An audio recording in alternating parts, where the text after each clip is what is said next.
ఓం నమో వేదాత్మకాయ వెంకటేశాయ. దోర్భ్యాం శోభితలాంగలం సముసలం కాదంబరీ చంచలం రత్నాఢ్యం వరకుండలం భుజబలేనాక్రాంత భూమండలం వజ్రాభామలచారుగండయుగలం నాగేంద్రచూడోజ్వలం సంగ్రామే చపలం శశాంకధవళం శ్రీకామపాలం భజే.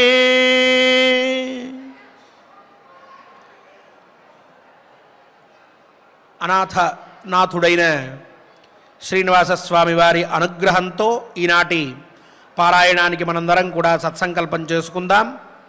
చక్కగా స్వామివారి అనుగ్రహాన్ని పొందుదాం. విఘ్నేశ్వర ధ్యానం. నమస్తే గణనాథాయ గణానాం పతగే నమః. భక్తి ప్రియాయ దేవేశ భక్తేభ్యః సుఖదాయక.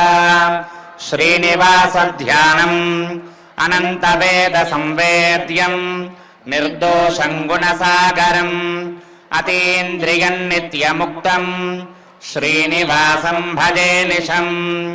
శ్రీకృష్ణ ధ్యానం వందే నవఘనశ్యామం పీతకౌశేయవాససం సానందం సుందరం శుద్ధం శ్రీకృష్ణం ప్రకృతేః పరం. వ్యాసధ్యానం వేదవ్యాసం స్వాత్మరూపం సత్యసంధం పరాయణం శాంతం జితేంద్రియక్రోధం సశిష్యం ప్రణమామ్యహం. అథ సంకల్పః. శ్రీమదాదివరాహ క్షేత్రే విరాజమానస్య జగద్రక్షణార్థమవతీర్ణస్య శ్రీమదఖిలాండకోటి బ్రహ్మాండ నాయకస్య శ్రీ వెంకటేశ్వర స్వామినః పరిపూర్ణానుగ్రహేణ సర్వేషాం భక్తజనానాం ఆదివ్యాధినివృత్తి ద్వారా ఆయురారోగ్యైశ్వర్యాభివృద్ధ్యర్థం సర్వారిష్ట నివృత్తి ద్వారా సకల శ్రేయోభివృద్ధ్యర్థం ధర్మార్థ కామ మోక్షాఖ్య చతుర్విధ పురుషార్థ సిద్ధ్యర్థం సమస్త పాపక్షయార్థం శ్రీ పరమేశ్వర ప్రీత్యర్థం శ్రీమన్మహాభారతే వనపర్వణి యథాశక్తి 31ోऽధ్యాయాంతర్గత శ్లోకపారాయణం ఆచార్యముఖేన కరిష్యామహే. శ్రీకృష్ణ పరబ్రహ్మణే నమః.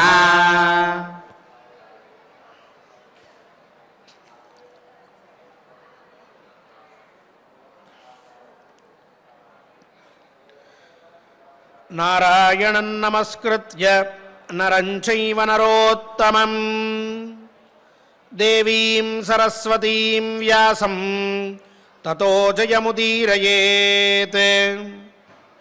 సనాయమఫలో ధర్మః నాధర్మో ఫలవానపి దృశ్యంతేపి హి విద్యానాం ఫలాని తపసాం తథా. ధర్మరాజు అనుమాన ప్రమాణంతో ద్రౌపదీదేవికి ధర్మాన్ని గూర్చి విశదీకరిస్తూ మధ్యలో ఒక గొప్ప విషయాన్ని మళ్ళీ గుర్తు చేస్తూ ఉన్నాడు. న అఫలో ధర్మ అధర్మ న అఫలవానపి అంటూ ఉన్నాడు. అంటే ధర్మానికి ఫలం లేదు అని అనుకోవద్దు, అలాగే అధర్మానికి కూడా ఫలం లేదు అని అనుకోవద్దు. అంటే తప్పు చేస్తే ఏమవుతుందిలే, అన్యాయంగా ఉంటే ఏం జరుగుతుందిలే, మనల్ని ఎవడు శిక్షిస్తాడులే, మనం ఎవరికంటికి కనిపించకుండా తప్పు చేస్తే ఏమవుతుందిలే అని అనుకుని అధర్మాన్ని ఆచరించవద్దు. మనం ఏ పని చేస్తూ ఉన్నా సరే ఎవ్వరూ చూడట్లేదు అని చెప్పి ఒక గదిలో లైట్లన్నీ ఆపేసుకుని గొళ్ళెం పెట్టేసుకుని కిటికీలు కూడా మూసేసుకుని ఎవ్వరికీ కనిపించకుండా ఒక పని చేస్తూ ఉన్నామని అనుకుంటున్నా చెడ్డ పని, దానికి 14 మంది సాక్షులు ఉంటారట. ఒకరు కాదు, ఇద్దరు కాదు, 14 మంది ఉంటారు. ఆ 14 మంది కూడా మనం చేసేటటువంటి పనిని పరీక్షిస్తూ ఉంటారు. ఆ పరీక్షించేటటువంటి వారు ఎప్పటికప్పుడు మన యొక్క పాపాల చిట్టాని వాళ్ళు లెక్క కడుతూనే ఉంటారు. ఎక్కడ చెప్పాలో అక్కడ చెప్తారు. ఇది కాక గరుడ పురాణం ప్రకారంగా ఇంకో ఇద్దరు కూడా ఉంటారు, వాళ్ళు కూడా చూస్తూ ఉంటారు. కావున అధర్మానికి ఫలితం లేదు, అంటే అధర్మం చేయడం వల్ల ఏ ఇబ్బంది కలగదు, అధర్మం చెయ్యవచ్చు, ఎవరు చూడరు, ఎవరికీ తెలియదు అని అనుకోవద్దు. ఈ 14 మంది కూడా మన అధర్మాన్ని లెక్కగట్టి మనం చేసినటువంటి పాపానికి మళ్ళీ మనకి తగినటువంటి శిక్ష వేస్తూనే ఉంటారు, వేయిస్తారు. ఇక ధర్మం, ఈ ధర్మం చేస్తే ఈ ధర్మం చేసినంత మాత్రాన ఏం ఫలం ఉంది అని అనుకోవద్దు. ఈ 14 మంది మన ధర్మాన్ని చూస్తూనే ఉంటారు. అలాగే ఈ ధర్మాన్ని ఆచరించడం వల్ల ఒక పుణ్య విశేషం కలుగుతుంది. అది మనల్ని ఎప్పుడు చేరాలో అప్పుడు చేరుతుంది. ఇప్పటికిప్పుడు కావాలంటే ఇన్స్టెంట్గా వచ్చేయాలి అంటే రాకపోవచ్చు, కానీ మనకి ఎప్పుడు అవసరమో అది ఎప్పుడు రావాలో, అది వచ్చినందువల్ల మనం ఎప్పుడైతే అభ్యుదయాన్ని పొందుతామో, అది మనకి ఎప్పుడు అవసరమో దాని కాలం ఏదో అప్పుడే అది వస్తుంది తప్ప మనం కోరుకున్నప్పుడు వచ్చేటువంటిది కాదు. కావున ధర్మానికి కూడా ఫలితం ఉండి తీరుతుంది. ఒకవేళ ధర్మానికి ఫలితం లేకపోయినట్లయితే దృశ్యంతేపి విద్యానాం ఫలాని తపసాం తథా. విద్యానాం చదువులకి అంటే జ్ఞానానికి, జ్ఞాన సంబంధమైనటువంటి వ్యవసాయానికి, తపసాం తపస్సులకి ఫలాన్ని దృశ్యంతే, ఫలాలు కనిపిస్తూనే ఉన్నాయి కదా. కావున ధర్మానికి ఫలితం లేదు అని అనుకుంటే చదువుల ఈ విద్యకి, జ్ఞానానికి, తపస్సుకి, ధర్మాచరణకి వీటన్నిటికీ ఫలం కనిపించకపోవాలి. కనిపిస్తోంది కాబట్టి ధర్మానికి ఫలం ఉన్నట్లే అని ఇంతవరకు అనుమాన ప్రమాణంతో మనం నిన్న చెప్పుకున్నాం. అనుమాన ప్రమాణం అంటే ఏమిటో, ఆ 14 మంది ఎవరు అనేది కాలాంతరంలో మనం తప్పక చెప్పుకుందాం. ఈ విధంగా అనుమాన ప్రమాణంతో ద్రౌపదీదేవికి ఉన్నటువంటి శంకని తీర్చి ఆ పైన ఈ శబ్ద ప్రమాణమో, ఉపమాన ప్రమాణమో, లేక ప్రత్యక్ష ప్రమాణమో, అనుమాన ప్రమాణమో, 4 ప్రమాణాలను అనుకున్నాం మనం. ఈ 4 ప్రమాణముల వల్ల ఒక విషయం తెలియచ్చు, తెలియకపోవచ్చు, అందచ్చు, అందకపోవచ్చు. అనుభవం ద్వారా వచ్చేటటువంటి దాన్ని ఎవరు కాదనలేరు.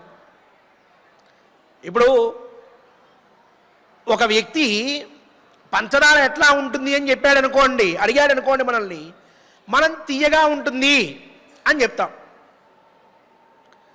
దాన్ని బట్టి అతనికి ఏ రకమైనటువంటి జ్ఞానం కలుగుతుంది? ఓహో, పంచదార తీయగా ఉంటుంది అన్నంతవరకే జ్ఞానం కలుగుతుంది. దీన్నే శబ్ద జ్ఞానము అంటాం. మనం తీయగా ఉంటుంది అనడం వల్ల అతనికి ఓహో అది తీయగా ఉంటుంది అనే జ్ఞానం కలిగింది. అది శబ్ద ప్రమాణంతో తెలిసినటువంటి విషయము అని అంటాం. ఇక రెండవది, అది తీయగా ఉంటుంది ఎందుకంటే దాన్ని కాఫీలోనో టీలోనో వేసుకుంటారు కదా, అవి రెండు స్వభావంగా చేదుగా ఉంటాయి.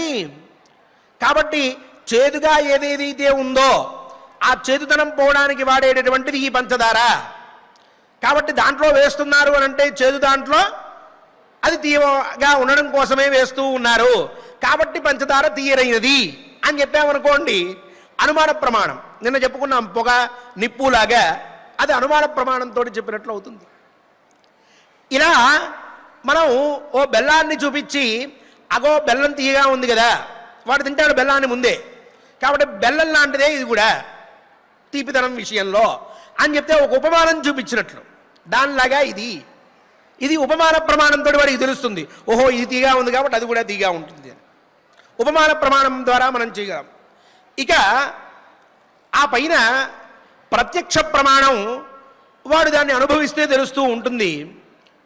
దాంతో మనం ఈ 3 ప్రమాణాలతోటి చెప్పినా ఎప్పుడైతే వాడంతట వాడు ఆ పంచదార తీసుకుని నోట్లో వేసుకుని ఇది తీయగా ఉంది అని చెప్పి తెలుసుకుంటాడో ప్రత్యక్షంగా, ఆనాటి వరకు ఈ 3 ప్రమాణాల వల్ల అతనికి జ్ఞానం కలిగిన ప్రత్యక్ష ప్రమాణం వల్ల కలిగేటటువంటి జ్ఞానం ఇంకా ఆనందాన్ని కలగజేస్తుంది, దాని మీద ఇంకొంచెం బుద్ధిని కలగజేస్తుంది. అలాగే ఈ 4 ప్రమాణాలు సమానమైనటువంటివే, గొప్పవే. అయితే ఈ 4 ప్రమాణాల వల్ల కూడా ఒక విషయం తెలియలేదనుకోండి, అప్పుడు దేని ద్వారా చెప్పగలం మనం అంటే అనుభవం ద్వారా చెప్పాలి. అయ్యా నేను ప్రత్యక్ష ప్రమాణం ద్వారా దాన్ని తెలుసుకోను అన్నాడు అనుకోండి ఎవరన్నా ఒక విషయం గురించి. అలాగే నాకు శబ్ద ప్రమాణం కాదు, ఎవరు చెప్పినా నేను విన్ను, నాకు ఉపమాన ప్రమాణం సరిగ్గా అర్థం కాలేదు, అనుమాన ప్రమాణం ఏదో నిప్పన్నారు, ధూమం అన్నారు, పొగన్నారు, పర్వతం అన్నారు, రోజు వెళ్తూ ఉంటే అన్నారు, అబ్బాయి నాకు అదంతా అర్థం కాలా, కాబట్టి అది కూడా నాకు ప్రమాణం కాదు, ఈ 4 ప్రమాణాలని నేను ఒప్పను అన్నారు అనుకోండి ఎవరన్నా, వాడికి అది అనుభవంలోకి వస్తే వాడు కాదనలేడు, అవును నిజమే అంటాడు, ఎందుకు అనుభవిస్తున్నాడు కాబట్టి. ఇప్పుడు ధర్మరాజు ద్రౌపదీదేవికి ప్రత్యక్ష ప్రమాణం ద్వారా, శబ్ద ప్రమాణం ద్వారా, అనుమాన ప్రమాణం ద్వారా ధర్మానికి ఉండేటటువంటి గొప్పతనాన్ని మొత్తాన్ని చెప్పి ఇప్పుడు ద్రౌపదీదేవి యొక్క అనుభవాన్ని ఆవిడికే గుర్తు చేస్తూ ఉన్నాడు. ఇది పూర్వరంగం మనం చెప్పుకోబోయేటటువంటి శ్లోకానికి. దాంట్లో త్వమాత్మనో విజానీహి జన్మ కృష్ణే యథాశ్రుతం వేత్త చాపి యథాజాత దృష్టద్యుమ్నః ప్రతాపవాన్. అత్యద్భుతమైనటువంటి మాట ఇది. ద్రౌపది, నీ జన్మ వృత్తాంతం నువ్వు తెలుసుకో. నీ సోదరుడు దృష్టద్యుమ్నుడు ఎట్లా పుట్టాడో నీకు తెలుసు కదా, ఇంకెంతకన్నా ధర్మం గురించి చెప్పాల్సిందేముంది అన్నాడు. ఏమిటి ఇలా చెప్పడం వల్ల ఏం తెలుస్తోంది? ఆవిడ జన్మ వృత్తాంతం చాలా గొప్పది, మనందరం కూడా విన్నాం. ఇప్పుడు దానివల్ల ధర్మం యొక్క గొప్పతనాన్ని ఏ విధంగా ఆవిడ తెలుసుకోగలుగుతుంది? అనుభవం ద్వారా ఏం చెప్తున్నాడు ధర్మరాజు ఆవిడికి? ఆవిడ అనుభవం ఏమిటి అనే సందేహ పరంపర మనకి వరుసగా వస్తుంది. ఇందులో ప్రధానంగా మనం ఈ శ్లోకంలో ఉండేటటువంటి అర్థాన్ని పరిపూర్ణంగా తెలుసుకోవాలి అని అంటే కొంత మనం ఉపనిషత్తుల్లో ఉన్నటువంటి కొన్ని విషయాల్ని తెలుసుకోవాలి. పంచాగ్ని విద్య అని చెప్పి ఒకటి ఛాందోగ్యోపనిషత్తులో ప్రధానంగా చెప్పబడి ఉన్నది. అందులో చక్కగా ద్యులోకం, అలాగే పర్జన్యలోకం, పృథివీ, పురుషుడు, స్త్రీ అనేటటువంటి వారు 5 ఉంటారు. ఈ 5 అగ్నులు అని చెప్పి మనం అనుకోవాలి ముందుగా. ఆ పైన వాటిల్లో శ్రద్ధ, సోమం, వృష్టి, అన్నం, రేతస్సు అనేటటువంటి 5 ఆహుతుల్ని వేయాలి. అలా వేసినట్లయితే ఏం జరుగుతుంది అనేది ఒకటి ఆలోచించుకోవాలి. చిట్ట చివరగా ఈ రేతస్సు అనేటటువంటి ఆహుతిని వేస్తే ఒక పురుషుడు పుడతాడు అని చెప్పి సిద్ధాంతం చేశారు. అలా చేసుకోవాలంటే చనిపోయిన వెంటనే మళ్ళీ మనం పుడుతూ ఉంటే ఈ మధ్యలో ఏం జరుగుతుంది అన్నప్పుడు ఒక విధానాన్ని మన వేదములు చెప్పినాయి. ఆ విధానం బట్టి ఆలోచించుకుంటే పురుషుడు అనేటువంటి వాడు ఉద్భవిస్తూ ఉన్నాడు. ఇలా ఉద్భవించినటువంటి వారు 2. ఎవరు అంటే ఒకరేమో ద్రోణుల వారు, రెండవదేమో ద్రౌపది, ధృష్టద్యుమ్నుడు. వీళ్ళిద్దరికీ కూడా కొంత విశేషం ఉన్నది. అందులో ద్రోణుల వారి దగ్గరికి వచ్చేటప్పటికి కొంచెం తగ్గింది, అక్కడ కొంచెం పుణ్యం ఉంది ఆయనకి, దాంతో ఆయన జన్మ ఉత్కృష్టంగా ఓ రకంగా వచ్చింది. అంతకంటే పుణ్యాతిశయం వీళ్ళిద్దరిలో ఎక్కువగా ఉన్నది. అందువల్ల వీళ్ళిద్దరూ సాక్షాత్తుగా అగ్నిగుండం నుంచే ఉద్భవించారు. ఏంటి పుణ్యాతిశయం ఉంటే అగ్నిగుండం నుంచి ఉద్భవించడం ఏమిటి? పుణ్యం కొంచెంగా ఉంటే ఓ కలశంలోంచి, ఓ కుండలోంచి పుట్టడం ఏమిటి?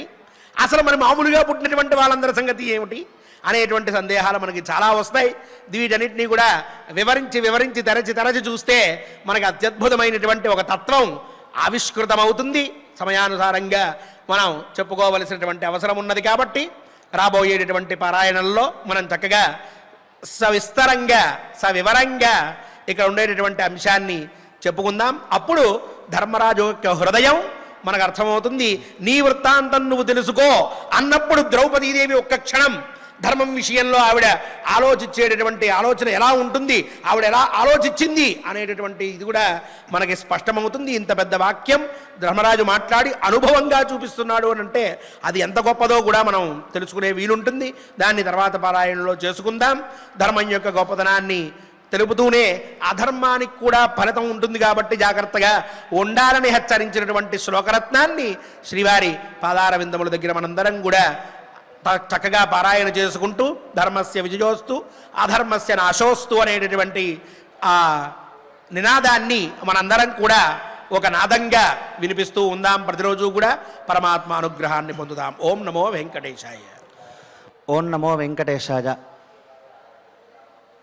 ధర్మము యొక్క ఫలం ఎంతైతే ఉందో అధర్మము యొక్క ఫలము కూడా అంతే ఉంది అనేటటువంటి విషయాలని చెప్పేటటువంటి శ్లోకరత్నములు ఈ రెండు కూడా ఇప్పటి వరకు చక్కగా ఆచార్యుల వారి ద్వారా తాత్పర్యం అంతా కూడా మనం చక్కగా తెలుసుకున్నాం. ఇక వనపర్వాంతర్గత 31వ అధ్యాయంలో 31, 32వ శ్లోకాలని మనం పారాయణం చేసుకుందాం. స్వామివారి యొక్క అనుగ్రహాన్ని పొందుదాం. సనాయమఫలో ధర్మః ధర్మః నా ధర్మో ఫలవానపి ధర్మో ఫలవానపి దృశ్యంతేపి హి విద్యానాం దృశ్యంతేపి హి విద్యానాం ఫలాని తపసాం తథా ఫలాని తపసాం తథా త్వమాత్మనో విజానీహి త్వమాత్మనో విజానీహి జన్మ కృష్ణే యథా శ్రుతం జన్మ కృష్ణే యథా శ్రుతం వేత్థ చాపి యథా జాతః వేత్థ చాపి యథా జాతః ధృష్టద్యుమ్నః ప్రతాపవాన్ దృష్టద్యుమ్నః ప్రతాపవాన్. ఓం నమో వెంకటేశాయ. శ్రీ సరస్వతీ ప్రసాద్ గారు మరియు ఇతర అన్నమాచార్య ప్రాయుటి కళాకారులతో కలిసి గోవిందనామ సంకీర్తనం చేసి సకల శుభప్రదుడి అనుగ్రహాన్ని పొందుదాం.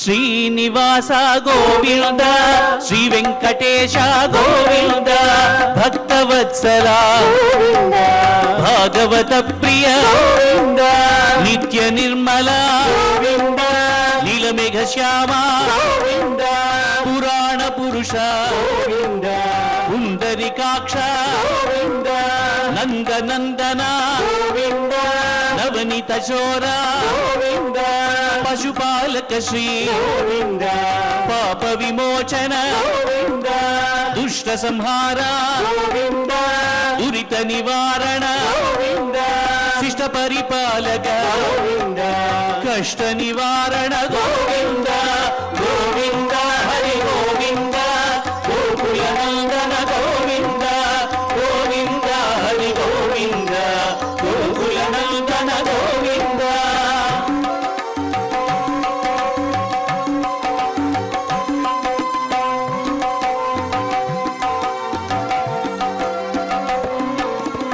వజ్రముకుటధర వరాహమూర్తి గోపీజనలోల గోవర్ధనోద్ధార దశవదనందన దశముఖమర్దన పక్షివాహన పాండవ ప్రియ మత్స్యకూర్మ మధుసూదన హరి వరాహ నరసింహ వామన భృగురామ బలరామానుజ బౌద్ధ కల్కిధర వేణుగాన ప్రియ వెంకటరమణ గోవింద గోవింద హరి గోవింద గోకుల నందన గోవింద గోవింద హరి గోవింద గోకుల నందన గోవింద.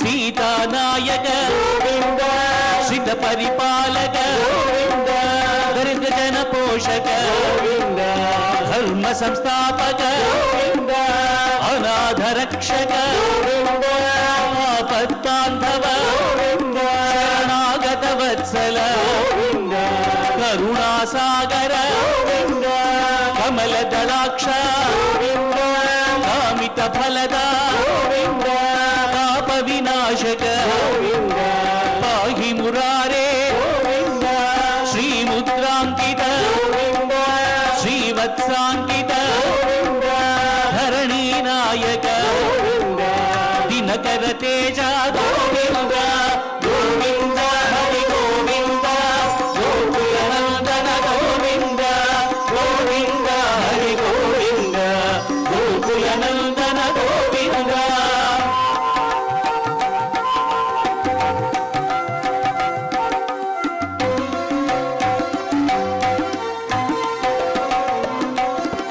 పద్మావతి ప్రియ ప్రసన్నమూర్తి అభయహస్త అక్షయ వరద శంఖ చక్రధర శాంత గదాధర విరజాతీర్థస్థ విరోధి మర్దన సాలగ్రామధర సహస్రనామ లక్ష్మీ వల్లభ లక్ష్మణాగ్రజ కస్తూరి తిలక కాంచనాంబర్ధర గరుడ వాహన గజరాజ రక్షక గోవింద గోవింద హరి గోవింద గోకులనందన గోవింద గోవింద హరి గోవింద గోకులనందన గోవింద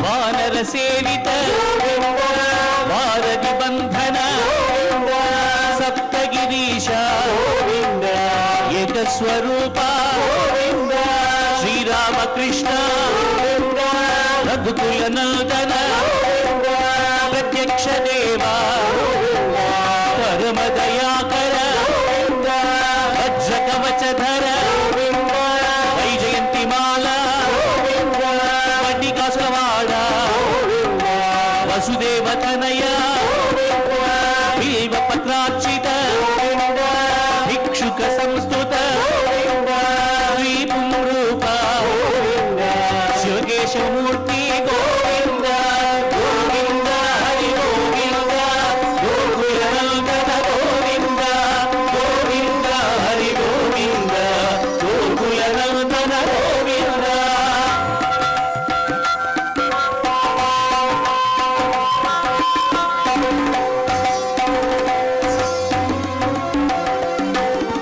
బ్రహ్మాండ రూప భక్త రక్షక నిత్య కళ్యాణ నీరజనాభ హరి రామ ప్రియ హరి సర్వోత్తమ జనతనమూర్తి జగసాక్షి రూప అభిషేక ప్రియ ఆపన్నివారణ రత్న కిరీట రామానుజనుత స్వయం ప్రకాశ ఆశ్రిత పక్ష నిత్య శుభప్రద నిఖిల లోకేశ గోవింద గోవింద హరి గోవింద గోకులనందన గోవింద గోవింద హరి గోవింద గోకులనందన గోవింద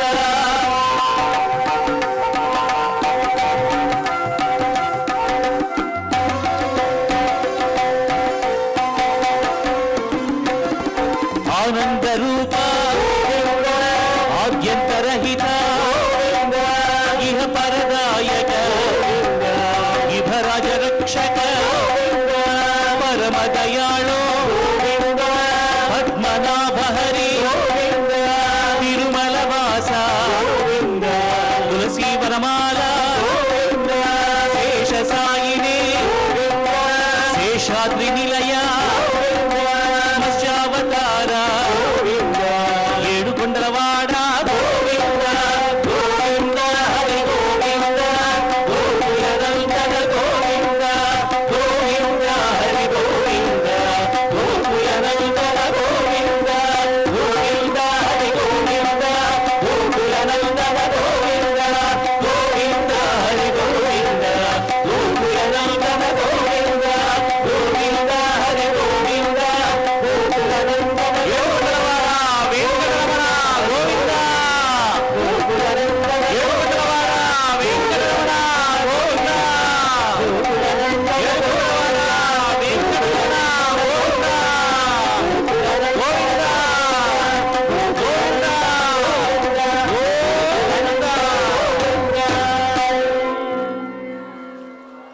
ఓం నమో వెంకటేశాయ.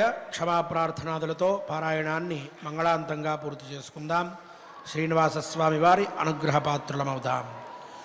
అథ క్షమా ప్రార్థనా యదక్షరపదభ్రష్టం మాత్రాహీనం చ యద్భవేత్ తత్సర్వం క్షమ్యతాం దేవా నారాయణ నమోస్తుతే. అథ లోకక్షేమ ప్రార్థనా స్వస్తి ప్రజాభ్యః పరిపాలయంతాం న్యాయేన మార్గేణ మహీం మహేషాః. గోబ్రాహ్మణేభ్యः శుభమస్తు నిత్యం. లోకాः సమస్తాः సుఖినో భవంతు. అథ భగవత్సమర్పణం కాయేన వాచా మనసేంద్రియైర్వా బుద్ధ్యాత్మనా వా ప్రకృతే స్వభావాత్ కరోమి యద్యత్ సకలం పరస్మై నారాయణాయేతి సమర్పయామి. అధమంగళం శ్రేయకాంతాయ కళ్యాణ నిధయే నిధయేర్థినాం శ్రీవేంకటనివాసాయ శ్రీనివాసాయ మంగళం. పనేసియా మెరిడియన్ హాస్పిటల్స్ ప్రతి సామాన్యుడికి అందుబాటులో అంతర్జాతీయ వైద్య ప్రమాణాలతో వైద్యం, 24 గంటల అంబులెన్స్ సర్వీసుతో పాటు అత్యవసర సేవలతో ఏర్పాటైన చికిత్సా విభాగం. మా దగ్గర గుండె సంబంధిత, మూత్రపిండ, కాలేయ, కంటి జబ్బులకు, మోకాళ్ల శస్త్ర చికిత్సతో పాటు కోవిడ్-19, బ్లాక్ ఫంగస్ వంటి వైరస్లకు, అన్ని రకాల ఆరోగ్య సమస్యలకు నమ్మకమైన అత్యాధునిక వైద్య చికిత్సను అందిస్తున్న హాస్పిటల్ పనేసియా మెరిడియన్ హాస్పిటల్స్. మీ ఆరోగ్య సమస్య ఏదైనా ఇప్పుడు పరిష్కారం సాధ్యం.